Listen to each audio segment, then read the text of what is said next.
हमारा प्रश्न है, किसी ऑटोमोबाइल में पीछे का दृश्य देखने के लिए उपयोग होने वाले उत्तर दर्पण की वक्रता त्रिज्या 3 मीटर है। यदि एक बस इस दर्पण से 5 मीटर की दूरी पर स्थित है तो प्रतिबिंब की स्थिति, प्रकृति और साइज ज्ञात करना है।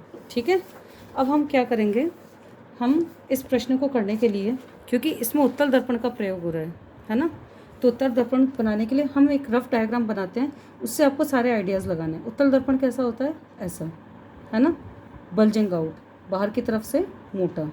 ठीक है, और यहाँ पे क्या होती है, पॉलिशिंग। ठीक है, अब इसमें क्या होगा कि ये मैं एक रफ डायग्राम बना रही हूँ, आपको फेयर डायग्राम ऐसा नहीं बनाना, क्योंकि न्यूमेरिकल है तो इसलिए हमें रफली बनाकर देखना है कि कहाँ कंडीशन होगी। मान लीजिए ये F है तो ये क्या हो जाएगा, C हो जाएगा। यहाँ पे मान लीजिए कहीं एक ऑब्जेक्ट है, यानी आपकी एक वस्तु है, जैसे इस एग्जांपल में आपकी बस है। ठीक है, इसमें आपकी वक्रता त्रिज्या आपको कितनी गिवन है, 3 मीटर। ठीक है, ये हो गया आपका पोल, है ना। तो अब इसको CP बराबर क्या हो जाएगा, 3 मीटर हो जाएगा।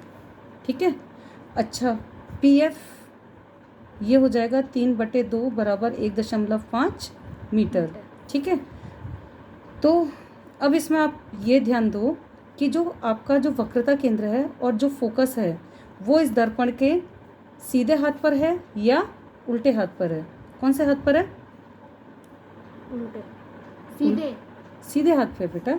ये अगर बीच में है ना दर्पण, तो अभी ये हो गया राइट हैंड, ये हो गया लेफ्ट हैंड, तो राइट हैंड पर है, तो जो PF होगा ये कैसा होगा, ये माइनस का, पॉजिटिव होगा। हाँ वो तो पीछे। सीधे हाथ पे होगा तो हमेशा पॉजिटिव होगा, और उल्टे हाथ पे आपके क्या है, वस्तु यानी आपकी बस। इसकी दूरी कितनी दे रखी है, 5 मीटर। अगर मैं इसको AB से डिनोट करूं, ठीक है, तो मेरे पास में जो BP डिस्टेंस है, या जो BP दूरी है ना, क्योंकि मैं बिंदु से बिंदु तक जा रही हूँ, तो कितना हो जाएगा, -5 मीटर। ये जो माइनस जो साइन है ना, ये किसको बता रहा है, ये इसको बता रहा है कि मेरी जो वस्तु है वो दर्पण के बाईं तरफ स्थित है। क्लियर। तो ये जो CP था, अब मैं आपको हर टर्म के बारे में बताती हूँ।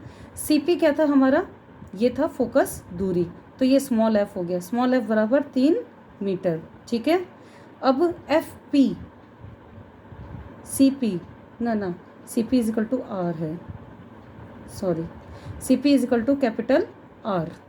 ठीक है, CP is equal to capital R, तो कैपिटल R कितना हो गया हमारे पास, 3 मीटर, क्योंकि ये वक्रता त्रिज्या है। ठीक है, हमने एक दर्पण लिया था, उस दर्पण की हमें वक्रता त्रिज्या गिवन थी, जो हमने यहाँ पे CP से डिनोट की थी, और वो कितनी थी, कैपिटल R, जो कि 3 मीटर है और जो कि पॉजिटिव है क्योंकि दर्पण के सीधे हाथ पर है। FP क्या है हमारा, F से लेकर P तक की दूरी यानी फोकस दूरी है ना, तो ये क्या हो गया, स्मॉल f, तो ये कितना हो गया, 1.5 मीटर। ठीक है, नहीं, ओके। तो अब ये है BP। अब ये जो BP था यानी वस्तु की पोल से दूरी, तो ये कितनी होती है, U, स्मॉल u बराबर -5 मीटर। ठीक है, तो अब आपके पास है U आ गया, आपके पास में स्मॉल f आ गया, और आपके पास में R है, तो अब आपको क्या चाहिए, V चाहिए। अब आपका सूत्र क्या है, दर्पण सूत्र ज़रूर लिखना है, इसके नंबर मिलते हैं, है ना। 1/U प्लस 1/V बराबर 1/F। अब आपको इसमें इसका मान रखना है, तो 1/-5 plus 1/V as it is हो गया, इज इक्वल टू 1/1.5। ठीक है, यहाँ तक ठीक है। अब मैं इसको इधर ले जाती हूँ, तो 1/V बराबर 1/1.5 और प्लस 1/5, ये माइनस यहाँ के क्या हो गया, प्लस हो गया। ठीक है, हम ये LCM लेंगे तो 7.5 आएगा। अब ये आ जाएगा 5, इसको इससे डिवाइड करेंगे तो कितना टाइम आएगा, 5, और यहाँ पे आ जाएगा 1.5। ठीक है ना, इज इट ओके, है ना। इसको इसमें भाग देंगे तो इतना आ जाएगा, और इसको भाग देंगे तो इतना आ जाएगा, तो ये कितना है बेटा,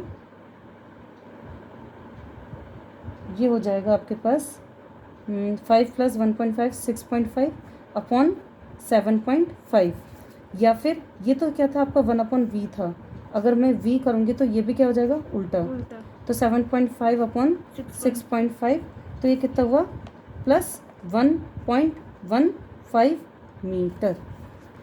ठीक है, तो आपकी जो v की वैल्यू है वो कितनी हो गई 1.15 मीटर हो गई। मतलब जो इमेज बनेगी वो कितने पे बनेगी 1.15 मीटर की दूरी पर बनेगी। कहाँ, दर्पण के पीछे की तरफ, यहाँ पर। समझ में आया? Yes ma'am. अब इसके बाद में ये इसमें अच्छा, क्योंकि हमें पता है उत्तल दर्पण है तो इसकी जो प्रकृति होगी वो कैसी होगी, आभासी होगी, ये तो हमें पता ही है। हाँ। प्लस जो साइज होगा वो निकालना, तो साइज तो अभी हम छोटा। निकालेंगे। और प्रतिबिंब की स्थिति कहाँ होगी, वो दर्पण के पीछे। पीछे। कहाँ पर इसकी स्थिति, दर्पण के पीछे 1.15 मीटर पर यहाँ कहीं होगी। v बराबर 1.15 मीटर, ध्रुव यहाँ से पर, focus हाँ, यहाँ से यहाँ तक की दूरी आपकी v हो जाएगी। समझ में आ रहा है नहीं आ रहा? Okay ma'am. ठीक है, तो और इसका जो साइज होगा वो इससे क्या होगा, छोटा भी छोटा होगा। अभी निकालते हैं हम साइज भी। जब हमें प्रतिबिंब का साइज निकालना होता है ना, तो जो आवर्धन निकालते हैं, आवर्धन का मतलब क्या होता है, आवर्धन का मतलब है बड़ा होना। ठीक है ना, कि कोई किसी के हिसाब से कितना बड़ा है, किसी की तुलना में कितना बड़ा है। तो ये क्या हो जाएगा, m होगा वस्तु की ऊंचाई। ठीक है, m डैश होगा प्रतिबिंब की ऊंचाई। ठीक है, ओके। तो अब इसका जो सूत्र होगा वो क्या बनेगा बेटा, अच्छा H1 एक सेकेंड